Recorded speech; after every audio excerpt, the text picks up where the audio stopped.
বলছিলাম যে এবং পুলিশের সহ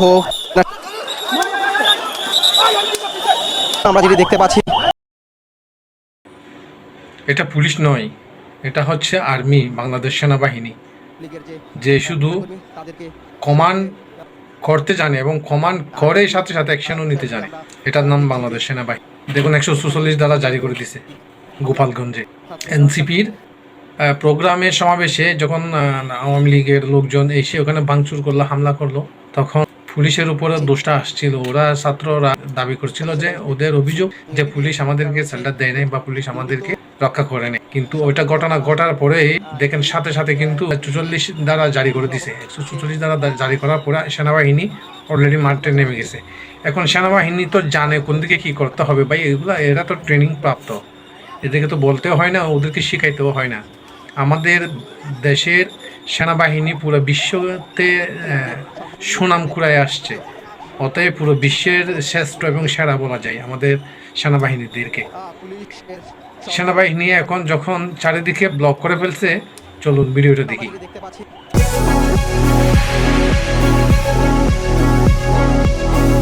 সেনা সদস্যরা মূলত এখন এই যে সংযোগ সড়কগুলো রয়েছে সেই সংযোগ সড়কগুলোতে প্রবেশ করছে এবং মেইন পথ যেগুলা ওগুলাতে সেনাবাহিনী এসে রোড ব্লক করে দিচ্ছে। আপনারা দেখছেন যে কারণ পালানোর কোথাও জায়গা নাই। দেখেন সেই লঞ্চঘাট এলাকায় এখন থমথমে অবস্থা বিরাজ করছে। ওই যে দেখা যাচ্ছে, পর থেকে কিন্তু এখানে ওই যে দেখা যাচ্ছে ওরা ওইদিকে সবাই জড়ো হয়েছে। আওয়ামী লীগের নেতাকর্মীরা এনসিপির যে গাড়িবহর ছিল সেই গাড়িবহরের উপর হামলা চালায় এবং আমরা সেই হামলার পরে আমরা দেখলাম ইশারা ভঙ্গিমাও করতেছে, মনে করছে ওরা আগের মতো সেনাবাহিনীদেরকে ভয়ভীতি লাগাবে বা ওদেরকে ইয়া করবে। এখন দেখেন সেনাবাহিনী কি করে করা হয়েছে। এরপর সেনাবাহিনী যে মূল সড়কের সদস্যদের তিনটি ফায়ারিং করতেছে। টহল দিচ্ছিল লীগের যে নেতাকর্মী তাদেরকে ফায়ারিং করলো। আর একটু বিষয় বলি, আমরা দেখছি যে এখানেই মূলত এখানে কিন্তু যৌথ বাহিনী, এই লঞ্চঘাট যৌথ বাহিনী আসছে। এই যে সেনাবাহিনী যাচ্ছে, সেনাবাহিনী যাওয়ার পরে রয়েছে পিবিএন সদস্যরা রয়েছে, একটি সম্মিলিত ওরা ওইদিকে পিছনে পালাচ্ছে। এই যে শৃঙ্খলা অবস্থা হয়েছে, হামলা চালানো হয়েছে, একজনকে ধরলো হয়েছে, একজনকে দিছে পিটানি। সেনাবাহিনী তো ছেড়ে দিল, পিটানি দিয়ে সেনাবাহিনী ছেড়ে দিল। এবং ওই যে যৌথ বাহিনী চলে আসছে, পুলিশের সহ ও পালাইয়ে যেতে পারে না, ধরে ফেলছে। আমরা যেটি দেখতে পাচ্ছি পালাইয়ে যেতে পারে না, এখানে মূলত ধরে ফেলছে। এই সড়কের পাশের যে সড়কগুলো রয়েছে অর্থাৎ গলিগুলোতে প্রবেশ করার চেষ্টা করছে এবং আমরা দেখছি যে এখান থেকেই মূলত হামলা চালানো হয়েছিল। সেই হামলার পর আমরা যেটি দেখলাম যে পুলিশ সদস্যরা কিন্তু এখানে অবস্থান নিয়েছে এবং আমরা পুলিশ সদস্যদের যে সেনাবাহিনী সদস্যদের যে যৌথ আমাদের দেশের গর্ব, এই আমাদের সেনাবাহিনী ছাত্রলীগ এবং আওয়ামী লীগের বিরুদ্ধে একটা প্রতিরোধ গড়ে তুলে গ্রেনেড নিক্ষেপ করছেন। এই যেটি সড়ক, যেটি আগে বলেছিলাম যে এই সড়কগুলোতে কিন্তু মূলত ইট বিছিয়ে এনসিপির লোকজন আসতে না পারার জন্য ইট পাটকেল আপনারা সেটি দেখছেন যে এখানে জড়ো করছিল, এগুলা দিয়ে তো ব্লক করছিল, গাড়িগুলো তৈরি করেছে যাতে আসতে না পারে, ছাত্রলীগ গাড়িবহর যাতে আসতে না পারে। আমরা সামনে দেখছি যে দুটি ময়লার ভ্যান ফেলে তারা রাস্তায়, ওই যে দেখেন ময়লার গাড়িগুলো দিয়ে রাস্তাকে ব্লক করে দিয়েছে। এই জায়গা থেকে আমরা দেখছি যে পুরো এলাকা সেনাবাহিনী ওগুলাকে হাজী লাল মিয়া সিটি কলেজ এর সামনে যে সড়কটি রয়েছে, হাজী লাল মিয়া সিটি কলেজের সেই সড়ক ধরে কিন্তু আমরা এগিয়ে যাচ্ছি সেনা সদস্যদের সাথে। এবং যেটি বলছিলাম যে এই যে প্রতিবন্ধকতা দেখছি যে ময়লার যে ভ্যান গাড়ি রয়েছে সেই ভ্যান গাড়ি ফেলে রেখে রাস্তায় প্রতিবন্ধকতা তৈরি করেছে এই যে গোপালগঞ্জের নিষিদ্ধ ছাত্রলীগ ও আওয়ামী লীগের নেতাকর্মীরা। সকাল থেকে কিন্তু পুলিশে আমরা দেখছি যে সেনা সদস্যরা পাল্টা ধাওয়া দিচ্ছে এবং সেনা সদস্যদের ফাঁকা গুলি ছোড়া হচ্ছে এবং তাদের আমরা দেখছি যে এখান থেকে সরিয়ে দেওয়ার চেষ্টা করা হচ্ছে। এবং এই যে বিভিন্ন ভবনের ছাদে কিন্তু নিষিদ্ধ সংগঠনের এই নেতাকর্মীরা তারা অবস্থান নিয়েছে এবং সেখান থেকেও পুলিশ তাদের সরিয়ে দেওয়ার চেষ্টা করছে। সকাল থেকে এনসিপির যে শান্তিপূর্ণ কর্মসূচি, সেই শান্তিপূর্ণ কর্মসূচিতে দুপুর নাগাদ মূলত অর্থাৎ আনুষ্ঠানিকভাবে যখন এনসিপির এই জুলাই যাত্রার পূর্ব সমাবেশ সেটি শুরু হবে গোপালগঞ্জের পৌরপার্ক মাঠ থেকে, সেই শুরু হওয়ার কিছুক্ষণ আগেই সংঘবদ্ধভাবে ছাত্রলীগ এবং আওয়ামী লীগের নেতাকর্মীরা হামলা চালায় এবং সকালে পুলিশ সদস্যদের গাড়িতে আগুন দিয়ে ভাঙচুর করে 5 জন পুলিশ সদস্যকে আহত করে নিষিদ্ধ ছাত্রলীগ আওয়ামী লীগ। এবং এরপর এই যে সদর অর্থাৎ গোপালগঞ্জ সদরের যিনি নির্বাহী কর্মকর্তা রয়েছে তার গাড়ি ভাঙচুর করা হয়, রাস্তায় প্রতিবন্ধকতা করা হয় এনসিপি নেতাকর্মীরা যাতে গোপালগঞ্জের ভিতরে প্রবেশ করতে না পারে। এবং আমরা বলছিলাম সেই দুপুর থেকে শুরু হওয়া সংঘর্ষ সেটি কিন্তু এই বিকাল পর্যন্ত গড়ায় মূল সড়কেই।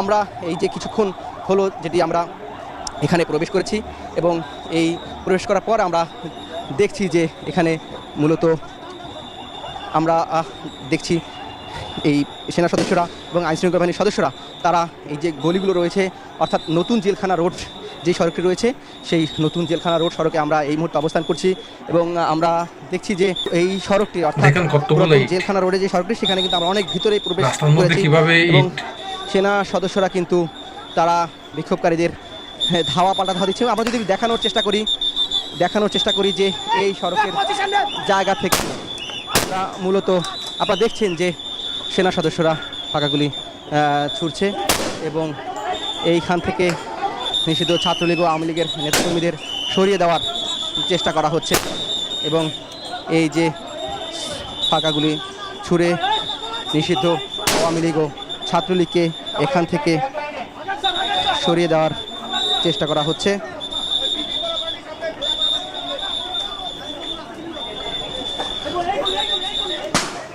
এবং আমরা দেখছি যে সেনা সদস্যরা তারা বলছেন যে গলিগুলোর মধ্যে প্রবেশ করে তাদেরকে এখান থেকে সরিয়ে দেওয়ার জন্য।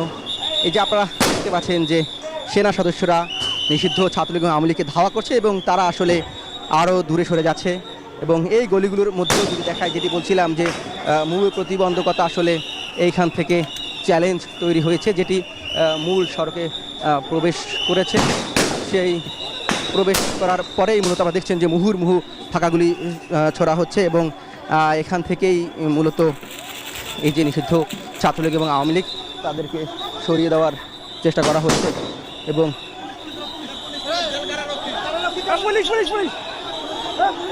আমরা দেখছি যে এখানে একটি বিশৃঙ্খলা অবস্থা তৈরি হয়েছে। কারারক্ষী, যেহেতু এটা পুরাতন জেলখানা, কারারক্ষী রয়েছে এবং এখানে কিন্তু এক ধরনের অস্থিরতা বিরাজ করছে। যে এখানে মূলত যেটি বলছিলাম যে পুরাতন জেলখানা রোড, এখানে যে কারারক্ষী যারা রয়েছে তারাও আসলে এক ধরনের প্রস্তুতি নিয়েছে, অর্থাৎ গোপালগঞ্জের জেলা কারাগার, সেই জেলা কারাগারের সামনে আমরা এখন অবস্থান করছি। আমরা কিন্তু কয়েক হাজার নিষিদ্ধ ছাত্রলীগ এবং আওয়ামী লীগের নেতাকর্মী দেখছি এবং এই জেলা কারাগারে কিন্তু আক্রমণ চালানো হয়েছে। অর্থাৎ আমরা জেলা কারাগারের ভিতরটা একটু দেখানোর চেষ্টা করব। এখানে কিন্তু এই জেলা কারাগারের ভিতরে আমরা দেখছি যে একটি বাইক পুড়ে দেওয়া হয়েছে এবং এই জেলা কারাগারে আক্রমণ চালিয়ে ব্যবস্থা গড়ে তোলার জন্য তারা প্রস্তুতি নিচ্ছে এবং এই যে গোপালগঞ্জ জেলা কারাগার সেটি থেকে কোনো আসামি আসলে ছিনিয়ে নেওয়া হয়েছে কিনা সেটি এখন পর্যন্ত আমরা নিশ্চিত হতে পারিনি, কিন্তু আমরা একজন কারারক্ষীকে জিজ্ঞেস করেছিলাম যে তার কাছে একটু জানতে চাওয়ার চেষ্টা করব। আচ্ছা, আপনার কাছে একটু জানতে চাই এখানে কি মানে বলছেন যে এখানে ভিতরে তারা প্রবেশ করতে পারেনি, মূলত বাহিরের অংশেই ভাঙচুর চালিয়েছেন এবং ভাঙচুর চালিয়ে অগ্নিসংযোগ করে তারা চলে গেছে। যদিও ইতিমধ্যে কারারক্ষীদের এক ধরনের প্রস্তুতি আমরা দেখেছিলাম এবং সেখানে আমরা দেখি যে একটু আমরা একজন কারারক্ষীর সাথে একটু কথা বলার চেষ্টা করবো, একটু জানার চেষ্টা করবো যে আসলে মূলত কারাগারে এই গোপালগঞ্জ জেলা কারাগারে কেন আক্রমণ করা হয়েছিল। আমরা একটু আপনার সাথে একটু কথা বলবো। আপনার কাছে একটু আমরা একটু জানতে চাবো, একটু এদিকে ঘুরবেন, এদিকে একটু ঘুরবেন, এদিকে একটু ঘুরবেন, আপনি কথা বলবেন, একটু এদিকে ঘুরে কথা বলেন। গোপালগঞ্জ জেলা কারাগারের সামনে ঘটনা গোপালগঞ্জ স্থানীয় মানুষ মানে এখানকার জনতা, সাধারণ জনগণ এখন তো আমরা বলতে পারবো না কি ওরা হামলা করছে, বন্দিরা আছে এখানে, আওয়ামী লীগের এখানে কিছু নেতাকর্মীরা আছে, তারা এখন বন্দী আছে অন্য মামলায়। আমাদের এখান থেকে কোনো বন্দুক নিতে পারে না, তারা আক্রমণ করছে, আমাদের এখানে আগুন দিছে, গাড়ি পুরাইছে, আমাদের আমাদের ম্যাচে আক্রমণ করছে এবং ব্যারাকের সমস্ত মালামাল তারা নিয়ে চলে আসছে। আমি এখানে রিস্টাফ এখানে আসে তারা প্রথমে আসলে পাথর দিয়ে ইট কাপেল দিয়ে প্রথমে আমাদেরকে ইয়া করে আঘাত করে প্রথমে। জি এটা আমরা তো বলতে পারবো না কেন আক্রমণ করছে। আমরা সরকারি লোক, ওরা সরকারের বিপক্ষে, এই জন্য আমরা সরকারি লোকগুলো আমাদেরকে মূলত ওখানে ভাঙার জন্য ভিতর থেকে যে বন্দীগুলি আছে তাদেরকে নিয়ে যাওয়ার জন্য, এই জন্য হয়তো তারা এরকম আক্রমণ করছে।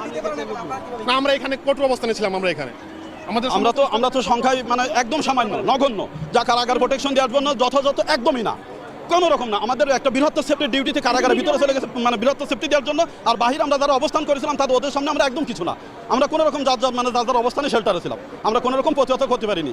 তাছাড়া বারবার 999 ফোন করে সহযোগিতা চাইছি, বর্তমানে এই অবস্থা।